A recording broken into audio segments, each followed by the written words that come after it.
मैं डॉक्टर राम कुमार सिंह, हिंदी अध्यापक, आप सभी का इस वीडियो व्याख्यान में हार्दिक स्वागत करता हूं।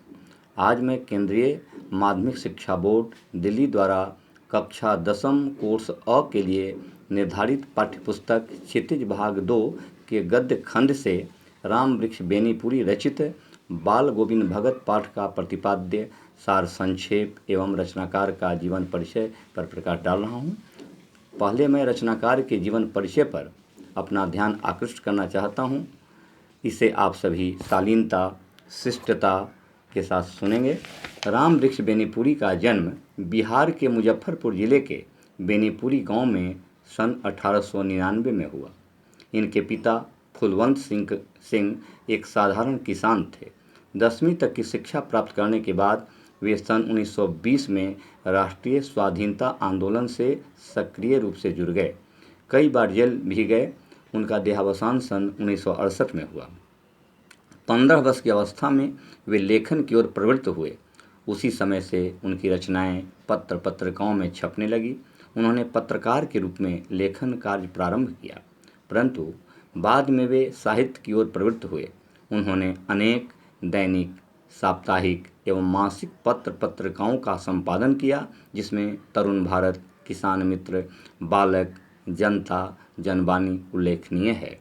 गद्य की विभिन्न विधाओं में उनके लेखन को व्यापक प्रतिष्ठा मिली। उनका पूरा साहित्य बेनीपुरी रचनावली के 8 खंडों में प्रकाशित है। उनकी प्रमुख रचनाओं में चिता के फूल यह कहानी संग्रह है, अम्रपाली नाटक, माटी की मूर्तें, रेखाचित्र, पैरों में पंख बांधकर यात्रा वृत्तांत आदि उल्लेखनीय है। इनकी रचनाओं में स्वाधीनता की चेतना, मानवता की चिंता तथा इतिहास की युगानुरूप व्याख्या है। इन्हें आलोचकों ने कलम का जादूगर भी कहा है। अब मैं बाल गोविंद भगत जो रेखाचित्र है इनके द्वारा रचित, उसका प्रतिपाद्य एवं सार संक्षेप प्रस्तुत कर रहा हूँ। बाल गोविंद भगत रेखाचित्र के माध्यम से राम वृक्ष बेनीपुरी ने एक ऐसे विलक्षण चरित्र का उद्घाटन किया है जो मनुष्यता, लोक संस्कृति और सामूहिक चेतना का प्रतीक है। वेशभूषा या बाह्य आडंबरों से कोई सन्यासी नहीं होता, बल्कि सन्यास का आधार जीवन के मानवीय सरोकार होते हैं। बाल गोविंद भगत इसी आधार पर लेखक को सन्यासी लगते हैं। बाल गोविंद भगत एक ऐसे व्यक्ति की दास्तान है जो गृहस्थ होते हुए भी एक उच्च कोटि का सन्यासी है। गीता के कर्मयोग को व्यावहारिक जीवन में कैसे उतारा जा सकता है, इसका जीता जागता उदाहरण है एक साधारण किसान बाल गोविंद भगत। इस पाठ के माध्यम से सामाजिक रूढ़ियों पर भी प्रहार किया गया है, साथ ही ग्रामीण जीवन की झांकी भी दिखाई गई है। बाल गोविंद भगत कबीर पंथी एक गृहस्थ संत थे। उनकी उम्र 60 से ऊपर रही होगी। बाल पके थे, कपड़े के नाम पर सिर्फ एक लंगोटी, सर्दी के मौसम में एक काली कमली, रामानंदी चंदन और गले में तुलसी की माला पहनते थे। उनके घर में एक बेटा और पतोहू थे।